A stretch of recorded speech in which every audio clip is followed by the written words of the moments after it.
না দেখুন, অন্য দলের কি আছে আমি জানি না, আমার দেখারও দরকার নেই।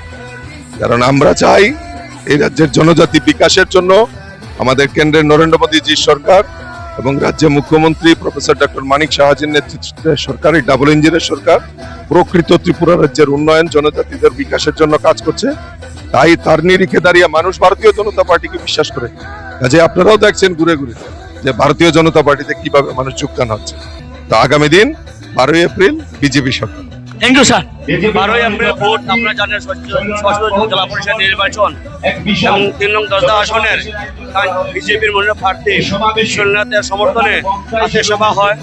উপস্থিত ছিলেন প্রদেশ সভাপতি তথা সাংসদ রাজীব পরিবারজি, তৎসঙ্গে উপস্থিত ছিলেন আমাদের সকল সর্বভারতীয় জনজাতি মোর্চার সভাপতি সেমিং উরানজি, জেলা সভাপতি প্রভারী সভাপতি, সকল স্তরের মানুষ আজকে উপস্থিত ছিলেন।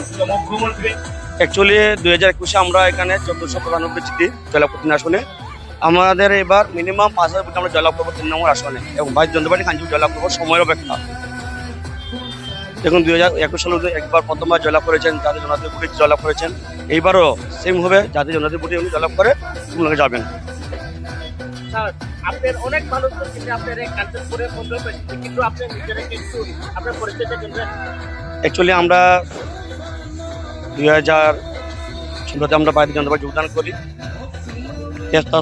এখন আমরা কন্টিনিউ ভারতীয় জনতা পার্টি কাজ করি এবং ভারতীয় জনতা পার্টি যারা ওয়ার্কার, আমরা সবাই কার্যকর্তা, আমরা নেতা নই। আমরা 24/7 আমরা সবাই আমরা কাজ করে থাকি পার্টি।